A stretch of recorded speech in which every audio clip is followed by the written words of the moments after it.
मित्रांनो, अजूनही तुम्ही त्या चुकीबद्दल स्वतःला माफ केलं नाहीयेत का? ती चूक एक मोठा गिल्ट किंवा अपराध भाव बनून तुमच्या मनामध्ये अडकून राहिलाय का?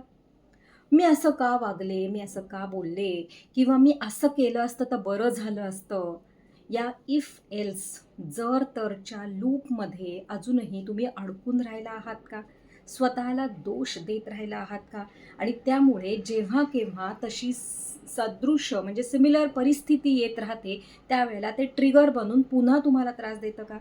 मग काटा रुते कुणाला, अशी तुमची अवस्था होतीये का?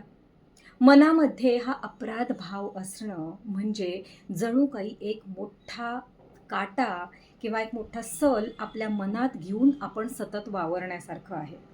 ही अपराधाची बोच आपल्याला दाखवता येत नाही, पण आपल्या मनाला ती पोखरत राहते.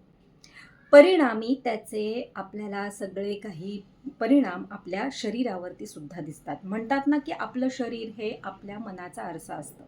जे मनात चाललंय ते शरीरावरती उमटतं आणि मग आपल्याला वाटतं, की अरे, मला प्रसन्न वाटत नाहीये. मी किती मूड ऑफमध्ये आहे सारखी-सारखी. मग अशा सगळ्या गोष्टींमधून जर बाहेर यायचं असेल, तर आज आत्ता ताबडतोब स्वतःला वेळ द्या आणि स्वतःमध्ये अडकलेला हा सल, ही अपराधाची बोच आत्ताच्या आत्ता काढून टाका. याच्यासाठी काय करायचंय? तर पहिलं म्हणजे तुमची चूक झाली हे स्वीकार करा आणि त्यावेळेला जे योग्य होतं, तुम्हाला जे योग्य वाटलं, जशी तुमची समज होती, त्यानुसार तुम्ही वागलात हे मान्य करा. दुसरं म्हणजे तर क्षमा मागा.